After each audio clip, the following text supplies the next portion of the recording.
Hello guys, I'm taking you to another food trip here in Taiwan. This time, let's try the Kaohsiung style beef and egg fried rice here in Kaohsiung City, Taiwan. So let's try the Kaohsiung style beef egg fried rice.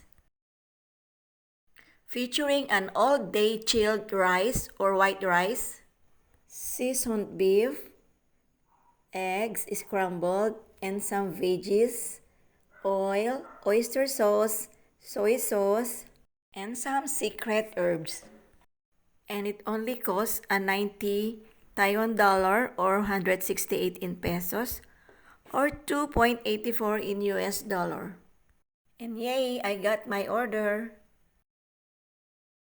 It really tastes good kahit hindi mo na kailangan ng ulam. At ayan, bumili na rin ako ng steamed seafoods.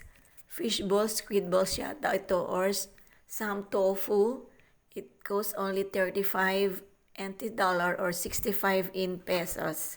That is per stick, and I order only 4 varieties to taste.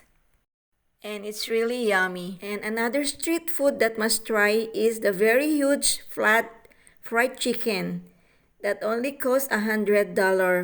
And it's very crunchy and soft from the inside. Ito naman ang in-order ng aking anak for her meal. Sa sobrang laki, hindi nga maubos-ubos ng aking anak, so I eat yung sobra niya. 187 pesos worth the price kasi napakalaki talaga.